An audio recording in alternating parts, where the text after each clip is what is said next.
আসসালামু আলাইকুম। আপনারা সবাই কেমন আছেন? আলহামদুলিল্লাহ, আমিও ভালো আছি। এখানে আমি একটি পাজামার ডিজাইন নিয়ে চলে আসলাম। প্রথমে আমি পেস্টিং পেপারে ডিজাইনটা করে নিয়েছি, তারপর কাপড়ের উপর আয়রন করে লাগিয়ে নিয়েছি। এখন সালোয়ারের পায়ের মুখে লাগিয়ে দিব, এভাবে ঘুরিয়ে ঘুরিয়ে ডিজাইনটা যেভাবে লাগাচ্ছি।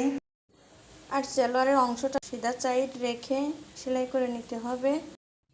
আপনারা নতুন যারা আছেন, যদি এভাবে সেলাই করতে গিয়ে পেস্টিং পেপারটা যদি খুলে যায়, আয়রন করলেও দেখা যায় মাঝে মধ্যে ছুটে যায়, তখন আপনারা পিন করে নেবেন, তাহলে আর সমস্যা হবে না। এই তো আমি সেলাই করে নিয়েছি, এখন কেটে নিব।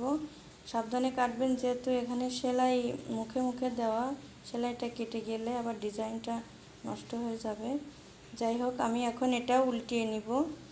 এই যে উল্টিয়ে নিয়ে আমি এই যে সিধা সাইড নিয়ে আসছি।